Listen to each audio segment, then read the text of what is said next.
Hi guys, it's my 15th sober birthday and I thought in the spirit of 12-step recovery I would share my own little story about how we got here, the point of being here, how I stay here and how I've got here.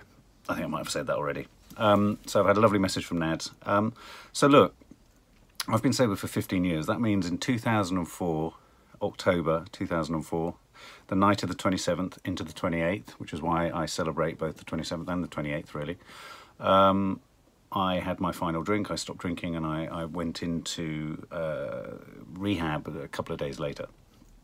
Prior to that, I had about a year where I tried to stop drinking without any form of, if you like, support, what I would call support. So for example, I didn't go to an AA meeting, I just stopped. It's what they call in the trade white knuckling. So I just tried to stop.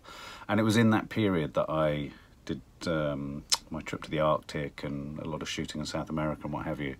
And shortly after that I came back and I would, in the terms of having decided to stop drinking but not with any help, I then relapsed massively and went on what you could only characterise as a 3-month bender really.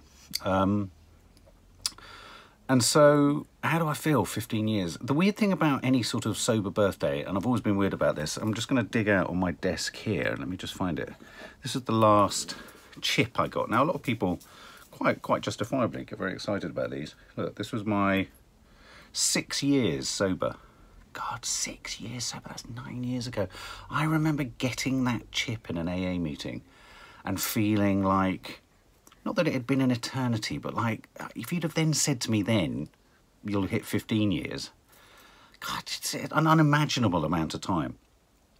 And I do use my birthdays, sober birthdays, to remember a time for anyone out there who is struggling with alcohol or the decision to stop drinking. I do remember a vivid time where the thought of just stopping for a day, you know, not having a drink for one day, would send me into, if not a panic, it just seemed such an impossible task. It seemed such an impossible thing to achieve. I just felt I couldn't, on a physical or emotional level, stomach or tolerate that. It seemed like a sacrifice to make, and a sacrifice that was too much. For what? For what? For the sake of just taking the edge off things. And I think, though therein lies the joys and the daily struggles with staying sober, I do feel, though everyone has to say that they're only sober for today, I do feel that, you know, I don't feel I've never felt in those 15 years like I was close to picking up a drink. I made a decision not to. I didn't feel, you know, dependent on the substance. It's a very difficult thing to explain really. But what I was dependent on, and this is where addiction and alcoholism isn't just about drinking alcohol, and I think this is the big thing that I'd like to say today, is that when I think about whether people are alcoholics and people say to me, for some reason I've become a sort of elected expert on people sort of come to me, well, do you think he's an alcoholic? Do you think look, there is, as a term, I know that I had to stop drinking. Does that make me an alcoholic? Am I only an alcoholic? No. Could I possibly pick up a drink tomorrow and navigate the pitfalls of getting around it and not destroy my life? Possibly. There's as much a possibility that I could survive and sustain myself with a, you know, tempestuous and tricky relationship with drinking as there would be without it. But I know it's too big a risk. It's too big a gamble for me to be willing to make, especially as a husband, especially as a father, as a son, you know, as a friend. And so, you know, and yet at the same time, I know that I don't feel I'm ever vulnerable to picking up a drink, but I am vulnerable all the time, and I have to work on a constant basis to avoid alcoholic thinking, alcoholic behavior, and alcoholism in a sort of broader sense of the word.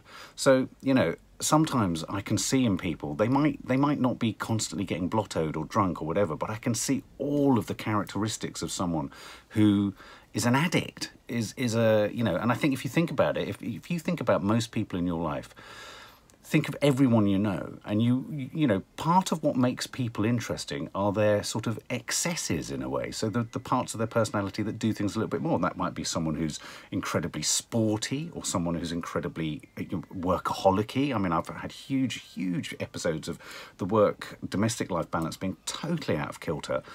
Work has been a great addiction for me. You know, it could be someone who's overly cleanly. It could be someone who's fastidious with their brain. You know, but you know, so there are ways in which you can be compulsive and extreme, and they're all positive attributes. But then there are things that, you know, then there are occasions where that kind of compulsive thinking or behaviour starts to make you unhappy and makes those around you unhappy. And that, for me, is kind of the loosest sense of a definition of an alcoholic. We've said it many times before, when the cost of a drink isn't simply the money you're paying the barman or the waiter or the guy in the off license. You know, when the cost of a drink is more than just the price of a drink, i.e., you know, you wake up and you have regrets and you feel like you need to do a sort of round robin text and just apologise to people and say, I didn't really quite mean that. Or when you wake up, you lean over and say to either your partner or not your partner, did I do anything last night to embarrass myself? What did I say last night? I've got a feeling that I said something wrong last night. Or waking up in places you don't quite remember how you got there, or not quite remembering what time you left work, not quite remembering what you said, you know, all those kind of micro details, not remembering falling asleep. And although you didn't do anything overtly wrong, your daughter, and this happened with Izzy, was worried because you fell asleep on the sofa watching a program together because you had a little bit too much wine and you were hard to wake up. You know, those little things. You know, something else that I think is another good sign of whether you need to kind of just examine your drinking habits is, are you constantly putting in place micro control systems? So, for example, I did all of these. So, and this can manifest itself in different ways. So I'd go out with mates and I'd be like, I'm only going to drink white wine spritzer. White wine spritzer, the shit I used to get from my friends. I'm going to have between every drink, I'm going to have a glass of water. But the end destination was always very drunk, but I just managed to take longer to get there. I'll only drink, so only drinking certain types of drinks. I'll only drink on a Thursday, Friday, Saturday, Sunday. I'll only drink on a Friday. I won't drink for a month. I won't drink for a week. Oh, that'll be all right. I can do all of that because I'm going to not drink for that week that we go away to such and such. You know, all those ways of controlling drink. I won't drink before 6 p.m. I won't do any lunchtime drinking. You know, so all those kind of different ways. So, you know, people always say, how do I know if I'm an alcoholic? I mean, there is no definitive way to say that you're an alcoholic other than when, on balance, you look at your life and you can identify many of the traumas and upsets that happen in your life as stemming from the consequences of alcohol. So I'm a great believer that most infidelity happens. You know, alcohol lubricates infidelity. Fact. Alcohol lubricates loss of tempers. Fact. Alcohol lubricates a lower sense of self-protection, so you'll find yourself in vulnerable positions. Alcohol can lead to, you know, related health complications.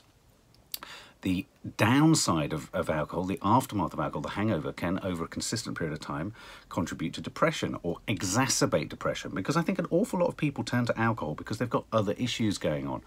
And so, you know, one of the big things I'd say when I sit there on my 15th birthday, I do what they call one of the steps it's a great step 4 of the Alcoholics Anonymous 12-step program. They say you should make a searching and fearless moral inventory of yourself. And I think for me, that's the part of all of the 12 steps that I try to do as much as I possibly can on a daily basis, as a parent, as a husband, as a worker, as a friend, as a son, is where have I morally fallen short? What, you know, where am I culpable? What is my part in things? Always asking yourself. I always remember once in a meeting someone saying years ago, he said, you can view this as quite selfish, but he said, what you need to think of is that as you're walking around your life, imagine you've got this like beam of sunlight on you and you've got your little recovery unit, and you just need to make sure that your recovery unit is totally watertight, because then you can be of service, and this is the phrase, you can be of service to other people around you. So making an inventory, a list, listing the things about your personality or about the things that you've done in a day, at the end of every day. I mean, a lot of people who go into 12-step programs, they sort of they talk a lot about God and prayer. I've never been one for that. And in fact, if you go into the literature of the 12-step, Step 3 has made a decision to turn our will and our lives over to the care of God as we understood him. And a lot of people who go into AA go or say, no, it's not for me, it's a bunch of bloody Bible-bashing nutters. That bracketed bit, God as we understood him. I've never been religious, not in the conventional sense. I do feel like I'm a spiritual person, but that, what you understand God to be, can be anything. It could be anything. It could be your belief in your football team. It could be your belief in friendship. It could be your belief in a political party. You know, it can be anything. It can be your belief in the group. For me, when I go to an AA meeting, the thing that I believe in is the power of the group, is the power of like-minded people and unlike-minded people all sharing similarities. And that's something that's really key. So, you know, for me, doing that moral inventory, asking yourself, have I been wholly good? Not good, but can I hand on heart say to myself, I wasn't wrong in that situation, or I didn't, you know. So if you're snappy with someone, or someone is snappy with you when you're out, ask yourself, hang on a minute, did I sort of go into that situation wanting it to be a bit, there to be a bit of conflict? You know how there can be that thing of, did I really walk into that? Maybe I looked at that person a bit thunderously. Maybe I came into the room a bit crossly. You know, so just examining how your behaviour impacts on others.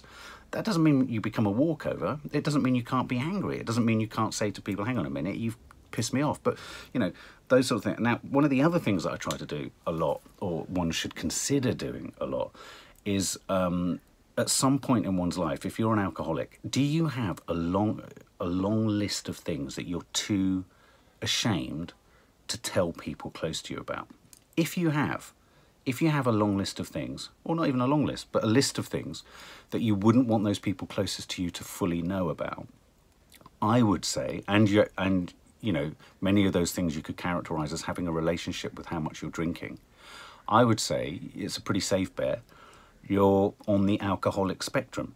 And one of the great things about being in a 12-step program, when you have a sponsor, and I'm saying all this from a position of, I don't have a sponsor and I ain't going to 12-step programs in any way near as much as I should be at the moment. But equally, there are, you know, I like to pick the best bits and work out my own sobriety survival pack, if you like. But one of those things is to sit, and let me read it. Step 5, admit to another human being the exact nature of our wrongs. And that, for me, is a little bit like the Catholic confession thing. I remember sitting with a sponsor years ago and just pouring out all the stuff I was ashamed of and I felt embarrassed about, and where I'd traversed my own moral boundaries and all that kind of stuff. And the release and the relief of having told someone who would not be judgmental, who would connect with many of those things, because let's face it, there's very few things you can do as a human that most other people haven't done. There was a connection.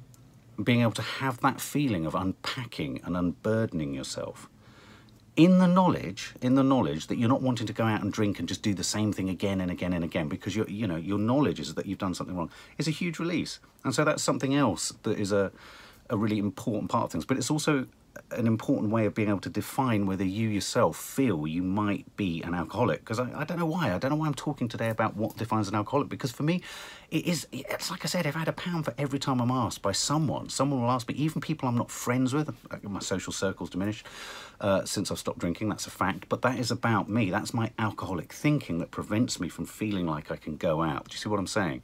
So if I was more plugged into my recovery, if I was more plugged into the 12-step system, and if I was more plugged into the social system, probably of Alcoholics Anonymous, or many of the other groups that are out there that are for people who aren't drinking, I would probably be able to iron out my social anxiety, if you like.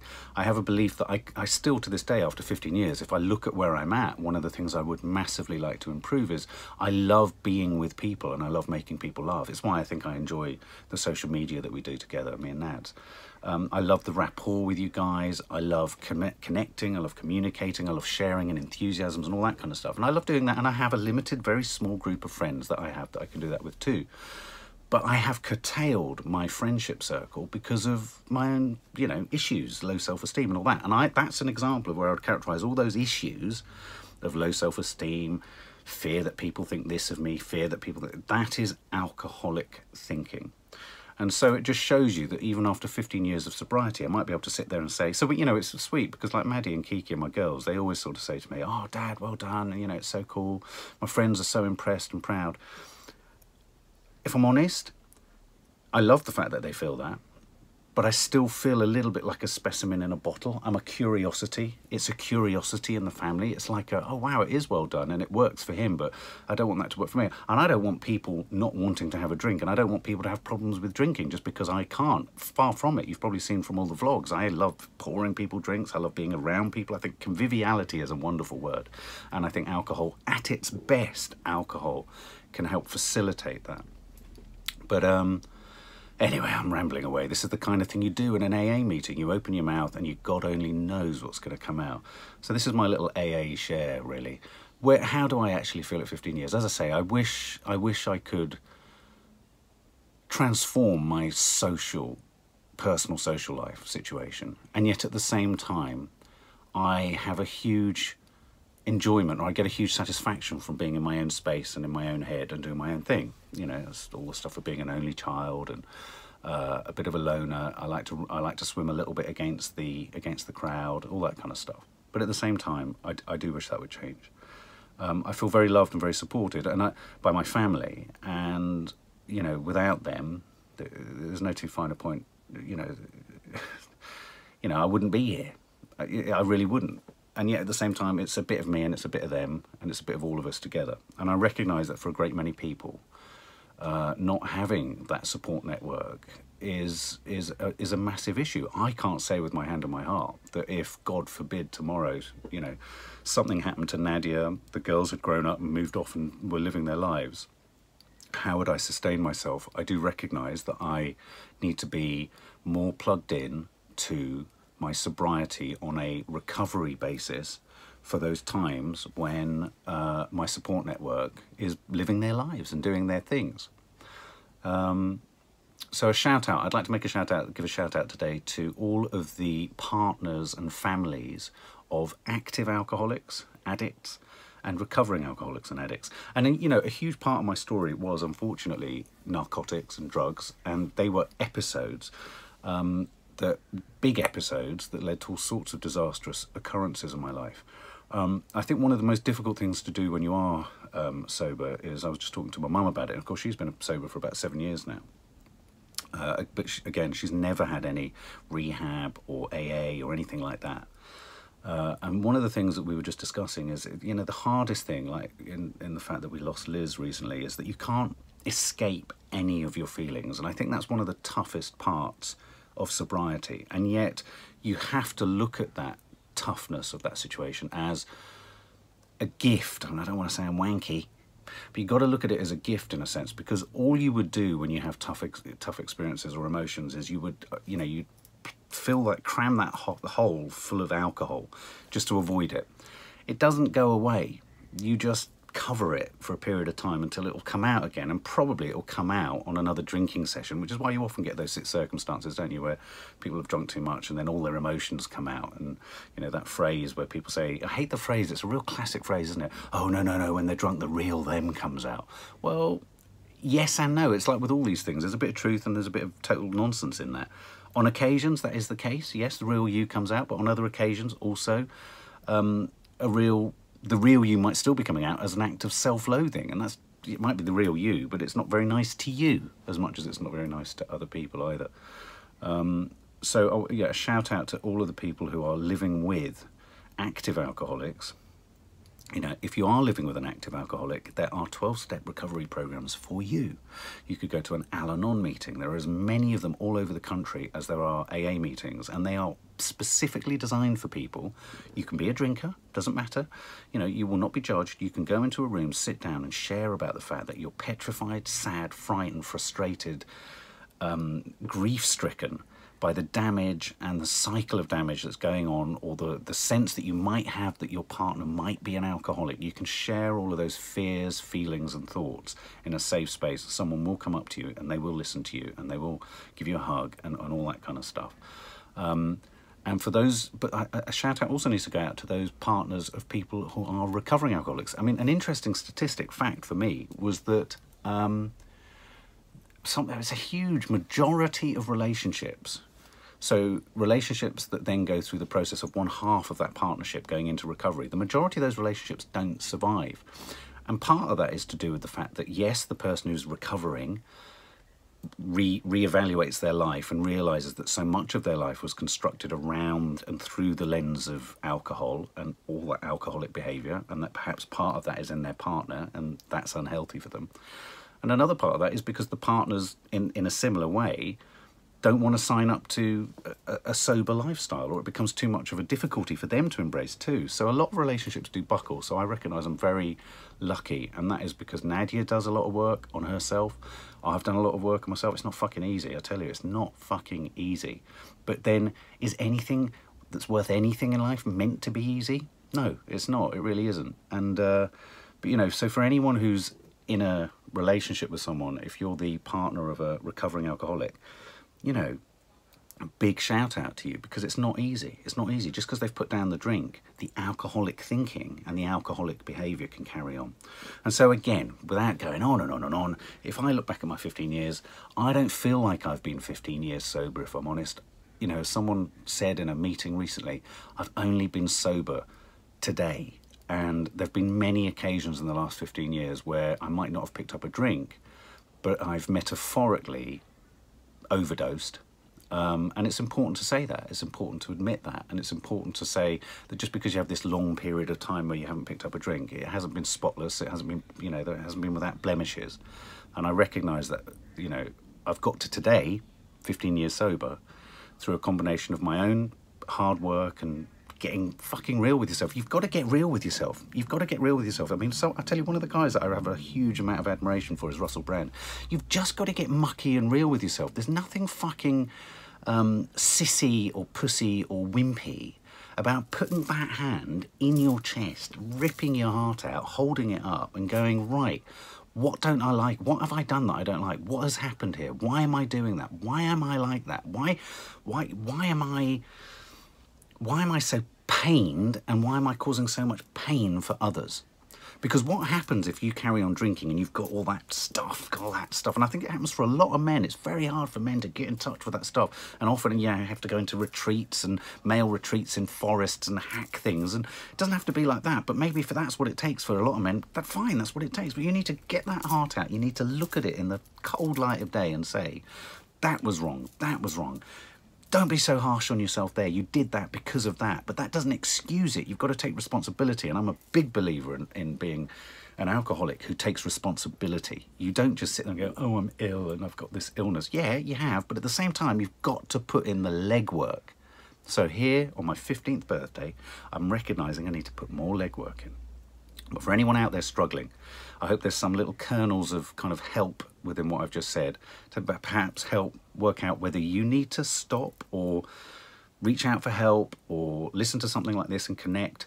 It's not unusual to struggle with drink. It doesn't mean you're a lightweight if you're having a problem with drink.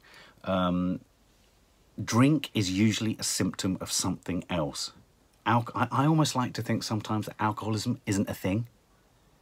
You've got a problem, and alcohol is one of the many choices we have and availabilities that we have to fix that problem. And that's why alcoholism is such a problem, because it's the legal way to do it, you know? So anyway, I hope some of this has been vaguely useful.